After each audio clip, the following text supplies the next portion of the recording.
Hey, Cypher here. One of the enduring questions that historians regularly try to resolve is how the West gained hegemonic power over the rest of the world. Why were Europeans able to conquer almost everywhere around the globe? What lended the continent and its subsequent settler states, try saying that 5 times fast, more might than everywhere else? The answer to these questions could lead to numerous other explanations about the workings of international power. Historians have offered numerous answers, some of which I've already covered in this series. But nothing has been definitive. We still don't know why the West is strong, but through that quest, there is much to learn about history along the way. One comment that frequently recurs on these episodes is the supposition that Europeans are simply uniquely violent, aggressive, or malignant. These are careless, uninformed, and downright ignorant statements, so, ought to be instantly discounted. No explanation about history is worthwhile if it depends on the nature of separate human groups as though they are not the same species. Such comments essentially reverse the old racist delusion of white supremacy. But there is a sophisticated interpretation that comes from such base assumptions. So there is one institution that we may easily denounce as abhorrent, but essential to the larger story of Western power, which is transatlantic slavery. Several historians have noticed that capitalism arose somewhat alongside Western hegemony and tried to understand the interconnection of those two systems. Many of the various answers depend on their own interpretation for how capitalism became the main economic system. By the year 1800, the largest form of capital was human bondage, the vast majority of which was bought from African kingdoms to labor in the Americas. So plenty of historians have claimed that the root of capitalism and Western hegemony is transatlantic slavery, which is something unique to Europeans. These perspectives are what this episode is about.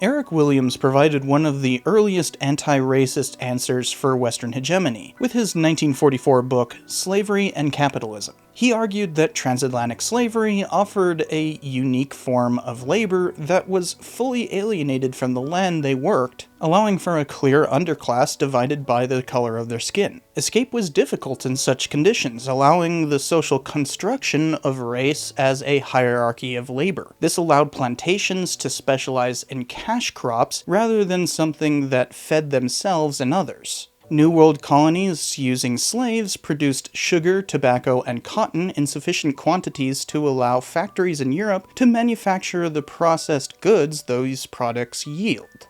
A triangle trade developed where slaves sold in Africa fed colonies in the Americas, those colonies produced cash crops that went to Europe to be manufactured, and finally those manufactured goods could be used to purchase more slaves in Africa. It was a feedback loop of capital. One which specifically deprived Africa of manpower and therefore made the continent susceptible to conquest once Europeans could justify their imperialism with abolition of the very institution which had empowered them.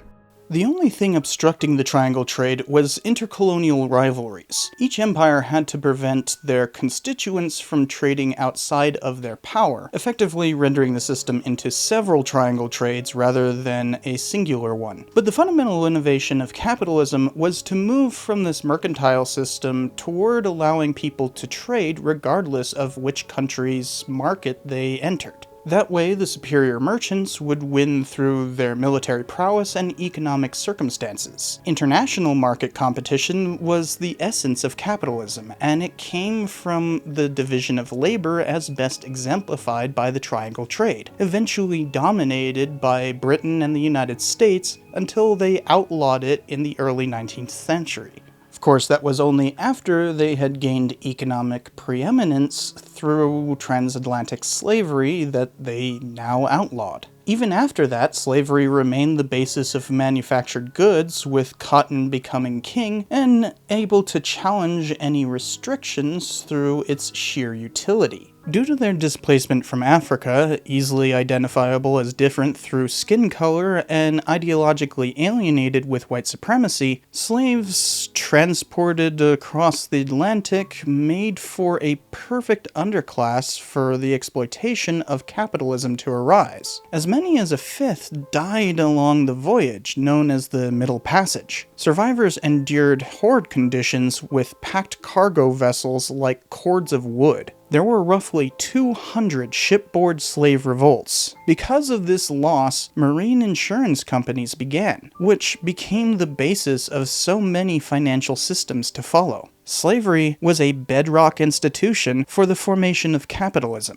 Later authors have modified Williams's basic argument. Sidney Mintz began a new subgenre with the 1985 book Sweetness and Power. Commodity history looks at some commodity, good, or even idea and how that affected human experience throughout time. It's an extremely popular genre today, and for good reason. These are what I read purely for fun. But Mintz was pioneering the subgenre. He had a greater purpose than simply declaring something like sugar is important. He thought that the commodity offered a window into the question of Western hegemony, especially through the origin of capitalism with slavery. He argues that the rise of sugar and its cultural significance paralleled changing power dynamics, hence the title. The initial Columbian exchange was driven by sugar. After the 1650s, slavery became predominant in that exchange. Between 1750 and 1850, the English proletariat adopted dessert as a standard course of their meals, making sugar a dietary necessity. Proletarians began using sugar as the reformulation of taxes allowed a laissez-faire economy. Britain could easily levy taxes on sugar, which added a regulatory structure designed to protect sugar's production and its consumption. Slaves grew sugar to stimulate proletarians with sweetened tea and coffee. Those laborers drove the Industrial Revolution and the accumulation of capital. They could further preserve perishable fruits and vegetables using sugar.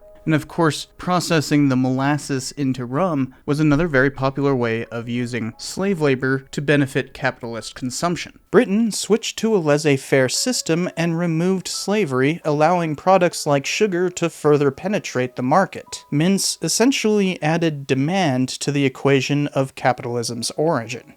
Much more recently, Ha-Joon in his 2008 Bad Samaritans, argued that protectionist tariffs and mercantilist restrictions served to empower proto-capitalist economies based around the triangle trade until they possessed enough capacity to outproduce rivals in a more laissez-faire trade system. All of which was based on capital initially created by slavery. Even once the West abolished slavery from the 1820s with Latin America to 1865 with the American Civil War, the lingering economic gains from the backs of slaves remained captured. Through this argument, the feedback loop of wealth building that capitalism depends on begins with slavery. Britain abolished the entire institution 3 decades prior to the USA, but that roughly corresponds with the difference in time of industrialization between the two countries. Chang extends this protectionist interpretation all the way to World War II, through tariffs and lacking minimum wages, arguing the World Trade Organization is essentially maintaining the current economic order created initially by slavery, and then industrial protection, thereby preventing the rise of third world countries through protection of their economies. Essentially, the capitalist system began with slavery and ended with exploitation of third world countries.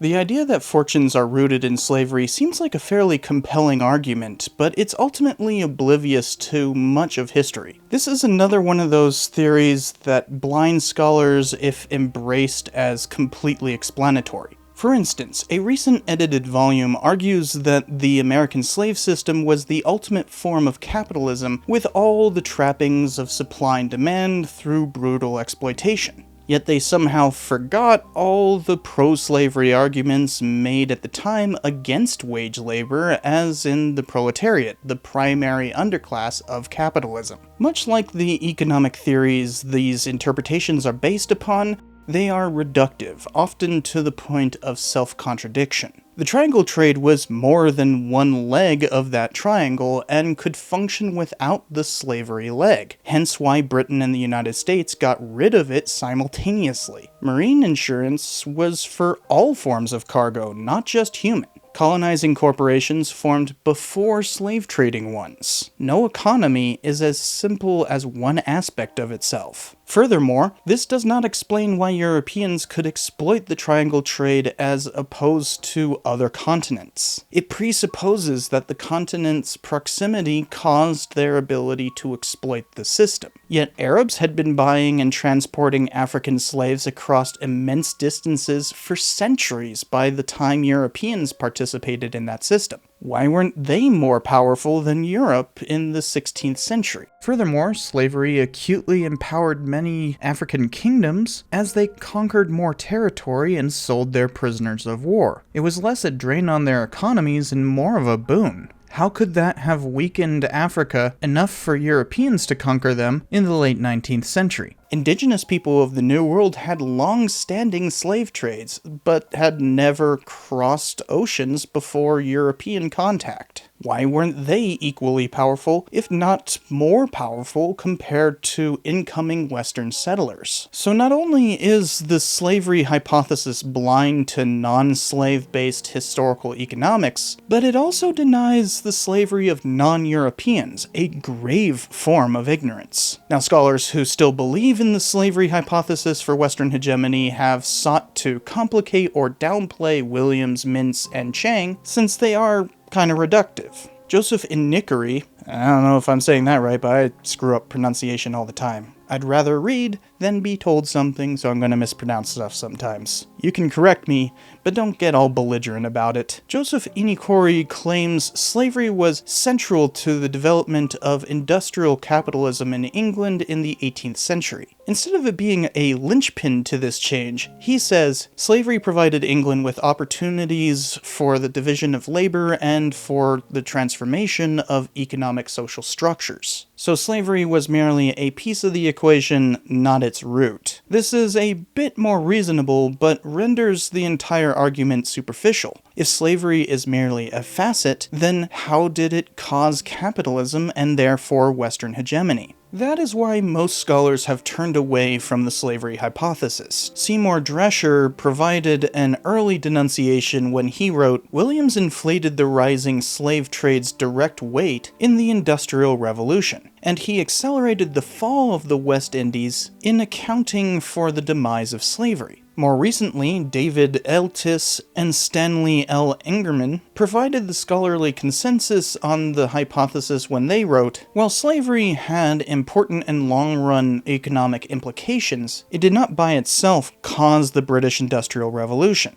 The slavery hypothesis fails like all the rest." But we can see through this historians grappling with the larger complexities of the Western hegemony question. When modernization theory, continental axes, and world systems analysis oversimplified their explanations, the slavery hypothesis was overly specific. While no historian has offered a definitive answer, this appears to be more of a reasonable attempt, which bodes well for whatever hypothesis I choose to cover next. Here are some of those possibilities, so let me know in the comments which ones you think should be next. It seems like it takes me about 2 years to make one of these episodes, so be sure to subscribe for that and wait for 2 years. Oh my goodness. But, well, hey, I mean, history takes time, okay?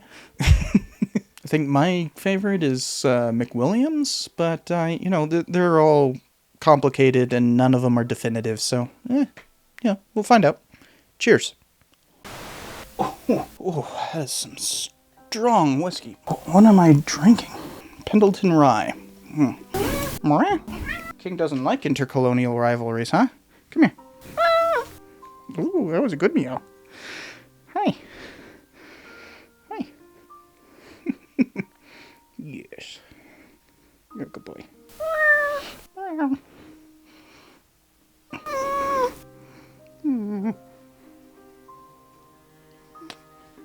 Hello, King. You're being a nuisance. Look at this boy.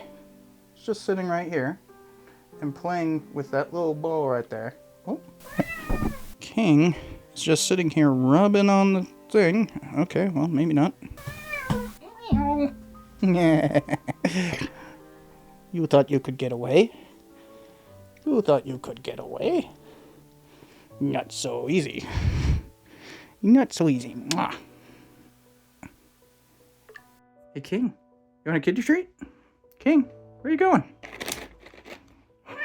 Oh, now he wants it. Yeah, hold on. Now he wants it. Yeah. There you go.